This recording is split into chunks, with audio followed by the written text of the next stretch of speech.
इसको कवर कर दूँ मैं, ये देख सुरेंद्र, ये देख कवर देना।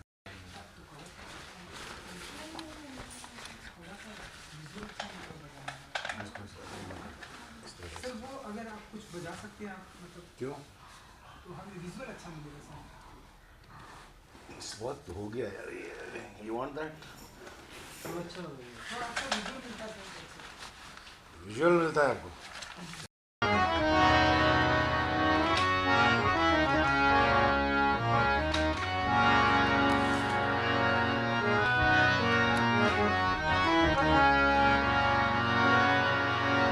कदमों की तेरे आहट राहों से नहीं जाती वो शाम, भला अब क्यों यादों से नहीं जाती।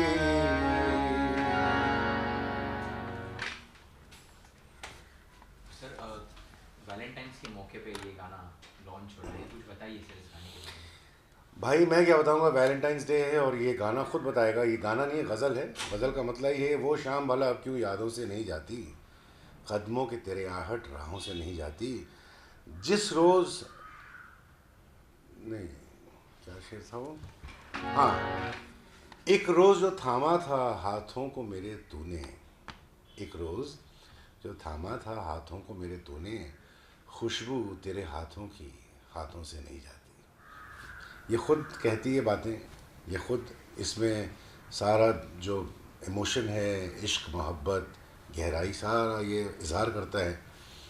तो ये आज का मौका जो है, मतलब वैलेंटाइंस डे तो है, चलिए ठीक है, एक मौका है। हमने सोचा कि क्यों ना ऐसे मौके पर ये जो मैंने कंपोज़ किया है इसको रिलीज़ किया जाए।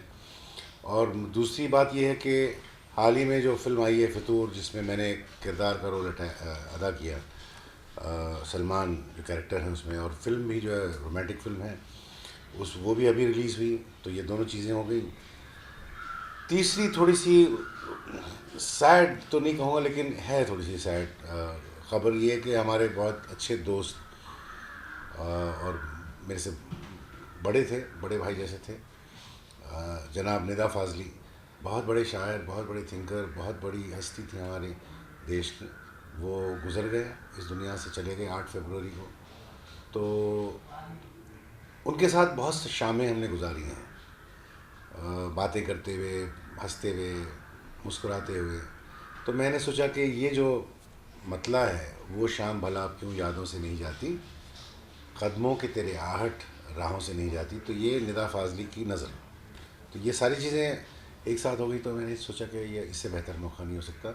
मैं आपके दर्शकों को या सुनने देखने वालों को ये बताना चाहूँगा कि ये जो मैंने गज़ल अभी रिलीज़ की है डिजिटली थ्रू हंगामा ऑल ओवर द वर्ल्ड, अभी iTunes वगैरह वगैरह जितने भी डिजिटल प्लेटफॉर्म्स में आपको मिल जाएगी वो, ये बहुत ही खूबसूरत बन गई है।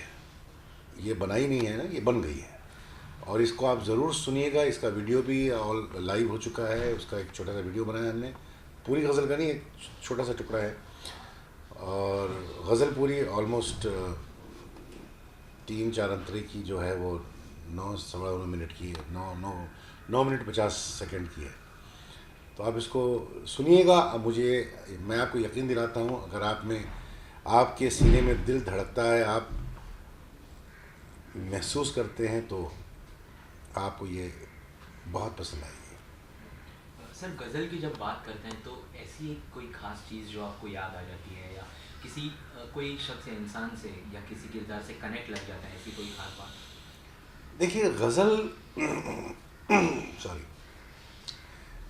लफ्ज़ गज़ल खुद उसकी मानी है अपनी माशूक़ से बातें करना। गज़ल का मतलब ये है।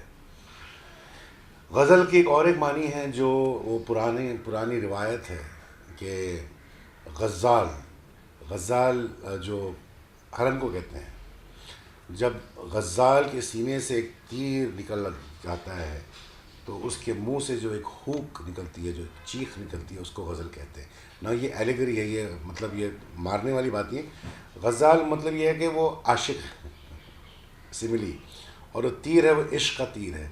जब आशिक के सीने से इश्क का जब तीर गुजर जाता है तो उसके जो मुंह से एक आवाज़ निकलती है, वो गज़ल है। जब गज़ल की बात होती है सर, तो हु हैज़ इंस्पायर्ड यू गज़ल गज़ल की वक्त जो रुख मोड़ लिया, जो आपने आपने बहुत से और भी नगमे गाए, तो ऐसा कोई एक शख्स जिसने बहुत आपको इंस्पायर्ड किया to get into singing songs? देखिए, मैं बचपन से मैं जब सुनता था, बहुत सारे सिंगर हमारे घर आते थे। हैदराबाद का हूँ मैं, मेरे वालिदैन जो है वो बड़े शौकीन थे। मेरी वालिदा खुद राइटर थी, मेरे वालिद साहब वो बहुत सारे आर्टिस्टों को उन्होंने सपोर्ट किया, प्रमोट किया, इसलिए शौक़ के लिए, और कुछ नहीं। बहुत बहुत, बहुत बड़े वो अफसर थे, जिसकी शायद बचपन से मैं सुनता आ रहा हूँ, तो मुझे इसका वो जो एक तहज़ीब है गज़ल की, वो मेरे रूह में समा गई। और जब मैं जवान हुआ तो मैंने स्कूलिंग वगैरह तो पूरी की, कॉलेज किया, स्पोर्ट्समैन था वगैरह वगैरह वगैरह। एक आवाज़ मेरे कानों में पड़ी है, और वो आवाज़ थी सबसे पहले मेहदी हसन साहब की। मेहदी हसन साहब की आवाज़ मैंने जब सुनी और उनकी गज़ल गायकी सुनी तो बड़ा मुतासिर हुआ। और एक ऐसा वक्त आया कि जब मैं उनका शागिर्द भी बन गया, बाकायदा गंडाबंद शागिर्द, और उनके साथ मैंने बहुत सारा वक्त गुजारा, बहुत सारा उनके साथ मैंने टूर भी किए, बहुत सारे, बहुत कुछ सीखने को मिला। दूसरे शख्स हैं जगजीत सिंह साहब, वो भी मेरे से बड़े थे, उनसे भी मेरी मुलाकात हैदराबाद में हुई बहुत अर्सा पहले, जब काफ़ी जवान थे। उन्होंने भी बोला कि अगर इसमें कुछ करना है तो तुम आ जाओ इस शहर, यानी कि मुंबई। आज मुंबई उस ज़माने में बम्बई था। तो जब मैं आया यहाँ पर, स्ट्रगल किया वगैरह वगैरह, तो अब मैं आपको बोर नहीं करना चाहूँगा, वो सब करते हैं। उस ज़माने में सिर्फ एक ही कंपनी थी, HMV, उसमें ही सब रिकॉर्डिंग आर्टिस्ट, मतलब बहुत बड़ी बात थी कि रिकॉर्डिंग आर्टिस्ट आप हो गए, आपका रिकॉर्ड बन गया। लेकिन वो बनना आसान नहीं था, आज तो सभी करते हैं। तो बहुत पापड़ बेलने के बाद मुझे कंपनी ने साइन किया जिसका नाम था पॉलिडोर इंडिया, जो आज यूनिवर्सल म्यूज़िक इंडिया है। और पहला जो मेरा एल्बम था, मैंने जगजीत साहब से रिक्वेस्ट की कि भाई ऐसा है कि ये पहला एल्बम आप क्यों नहीं कंपोज करते मेरे लिए। तो उन्होंने बिल्कुल एक सेकंड उन्होंने हेजिटेट नहीं किया, बोले आ जाओ करते हैं। और वो कंपोज किया गया, और वो भी पहली बार किसी और आर्टिस्ट का एल्बम कंपोज उन्होंने जब किया था, उस बहुत अरसे की बात, 35 साल हो चुके हैं। वो एल्बम रिलीज़ हुआ था इत्तेफाक से 8 फरवरी 1980, पूरे तकरीबन एग्जैक्टली 35 साल हो चुके हैं। बस उसके बाद हमारा गज़ल का सफ़र शुरू हो गया। उसके बाद बहुत सारी एल्बम निकली हैं। उमराव जान में मैंने गाई गज़ल, डैडी में नज़्म है, बाज़ार में क़याम साहब की म्यूज़िक डायरेक्शन में मैंने बहुत सारी चीज़ें गाई। तो बात यह है कि गज़ल का सफ़र हमारा निकला, और आज मुझे तकरीबन 35 साल हो गए। 35 साल के बाद फिर पहली बार एक गज़ल सिंगल मैं रिलीज़ कर रहा हूँ, जो ये है वो शाम। और ये आज सिर्फ डिजिटल रिलीज़ हो रहा है, इन द सेंस आज का ज़माना डिजिटल है, तो ये पूरे डिजिटल प्लेटफॉर्म पर रिलीज़ होगा हंगामा.com और आर्टिस्ट लाउड के ज़रिए। ये ऑलरेडी लाइव हो चुका है, मतलब आप सुन सकते हैं, इसको डाउनलोड कर सकते हैं। iTunes पर भी आ गया है, बहुत सारे और प्लेटफॉर्म्स हैं, विंक वगैरह बता, जो भी आप सर्च कर लें। और इसकी मतलब जो रिस्पांस मुझे मिल रहा है, मेरे फेसबुक पेज पर जो मेरा विजन पेज है, इसका वीडियो हमने डाला था कल, तो आज मैंने देखा तकरीबन 4,30,000 कुछ व्यूज़ आ चुके थे अब तक। तो वो मैं 4 लाख 5 लाख की बात नहीं कर रहा हूँ, कह रहा हूँ कि सबका रिएक्शन बहुत अच्छा है, और मुझे यकीन है कि ये लोगों को बहुत पसंद आ रहा है और आएगा। तो आप भी जो भी सिर्फ गज़ल ही मत समझिएगा, क्योंकि गज़ल समझते हैं लोग ये सोचते हैं कि यार उर्दू होगी, हम गज़ल कहाँ सुनेंगे हम। तो अगर आपको अच्छी मौसीकी, अच्छे एहसास, अच्छी शायरी और जो आपके दिल को छुए पसंद है तो ये सुनिएगा, मज़ा आएगा। सर ये जो गज़ल है ये प्यार को रिलेट करती है, प्यार के मायने बताती है। आज की जनरेशन में और सर उस दौर में कितना फ़र्क आपको लगता है? एज एन हिंदी सिनेमा से आप जुड़े हुए हैं, तो उसको किस तरह से? कोई फ़र्क नहीं पड़ता भाई। इश्क जो है सदियों से इंसान इश्क कर रहा है, जब से इंसान इस दुनिया में आया है, या तो इश्क के बगैर तो कोई चीज़ होती नहीं है। इजहार करने के तरीके बदलते हैं, लेकिन जो इमोशन होता है वो वही होता है ना, उसमें कोई फ़र्क नहीं आता है। और ये भी जो है आज का जो आज की जो पीढ़ी है, समझिए आज एक 22 साल का आशिक है तो उसके दिल में भी ऐसे इमोशंस होते हैं कि एक रोज़ जो थामा था हाथों को मेरे तूने, खुशबू तेरे हाथों की हाथों से नहीं जाती। तो ये ऐसी बातें हैं कि जो हर एक को पसंद आएंगी, और ऐसा कुछ मेरा ख्याल ऐसा नहीं कि ये सिर्फ एक पर्टिकुलर तबके को अपील करेंगे, ये सारे एज ग्रुप को ये पसंद आएगी, मेरा ये यकीन है। सर आपने बताया कि 35 साल के बाद आपने ये वो शाम लाई, कोई खास नहीं 35 साल के बाद नहीं लाया शाम में, 35 साल से तो मैंने अनगिनत एल्बम रिलीज़ कर चुका हूँ, मुझे खुद याद नहीं है। 35 साल के बाद पहली बार सिंगल रिलीज़ हो रहा है, पहले एल्बम्स रिलीज़ होती थी, इस बार सिर्फ सिंगल इसलिए कि मेरे पास एल्बम तैयार है, लेकिन अब ये ज़माना ऐसा आ गया है कि अब ये सिंगल ये रिलीज़ कर दिया, बाकी के तैयार हैं ऑलरेडी, इसके बाद और एक तैयार है, 3-4 महीने में हम वो रिलीज़ कर देंगे, फिर 3-4 महीने उसके बाद 6 महीने जैसे वक्त आता है तीसरा रिलीज़ कर देंगे, और ऐसे ही आहिस्ता आहिस्ता सब आपके दरमियान आप तक पहुंच जाएंगे। सर फितूर में आप बता रहे थे आपने छोटा सा कैमियो किया फिल्म में, जी एक्सपेक्ट कर सकते हैं कि फिल्म में भी आपको मतलब किरदार में देख पाएंगे आने वाले टाइम में? बिल्कुल, क्यों नहीं। लोगों ने जिन्होंने देखा है उन्होंने कहा कि आप अच्छे लग रहे हैं, आपने मतलब जैसा भी अच्छा काम किया है और फिल्म अच्छी है। मैं कहना चाहता हूँ फिल्म अच्छी है इसलिए नहीं कि मैंने उसमें काम किया, मैंने देखी है, 2 बार फिल्म देखी है और बहुत सारे और भी लोगों के साथ देखी है। फिल्म बहुत अच्छी है, बहुत खूबसूरत है, बहुत ही अच्छा बनाया है। मेरे ख्याल आज के ज़माने में ऐसी फिल्में बहुत कम बनती हैं। तो गट्टू जो हमारे डायरेक्टर मतलब अभिषेक कपूर, उन्होंने अप्रोच किया था मुझे तो 2014 में कि तलत भाई ऐसा है कि किरदार है मेरी फिल्म में, और ये किरदार मेरा जो है वो सिर्फ किरदार मतलब कैरेक्टर, ये किरदार वो आप ही हैं। जो मैं सलमान को देख रहा हूँ वो आप बिल्कुल मेरे सामने सलमान खड़े हैं, तो प्लीज़ ये कर लीजिए। तो मैंने सोचा कि चलो ठीक है, आप उसके लेंथ पर मत जाइएगा कि लंबा रोल होगा।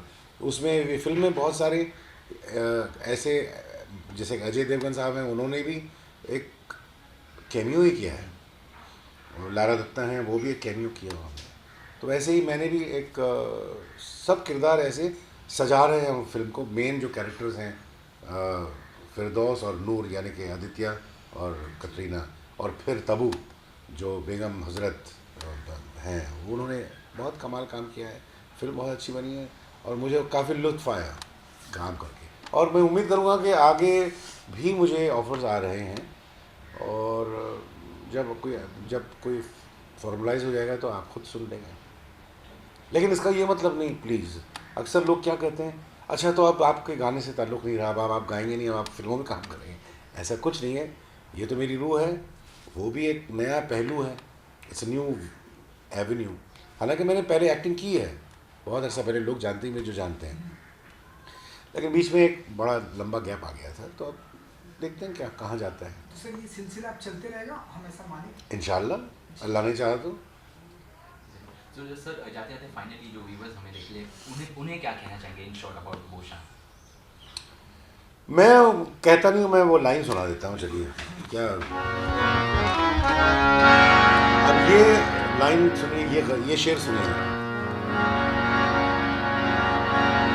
वो शाम भला अब क्यों यादों से नहीं जाती, कदमों की तेरे आहट राहों से नहीं जाती, वो शाम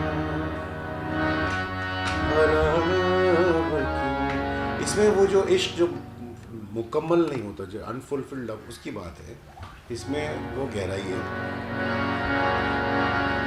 जिस दिन तेरे होठों ने होठ मेरे चूमे,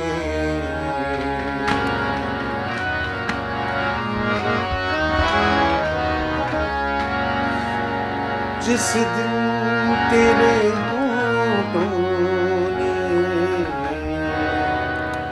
होठ मेरे चूमे सांसों की तेरे गर्मी सांसों से नहीं जाती सांसों। अच्छा, इसमें मैंने कुछ वर्स, फ्री वर्स पढ़ी है एज ए वॉइस ओवर।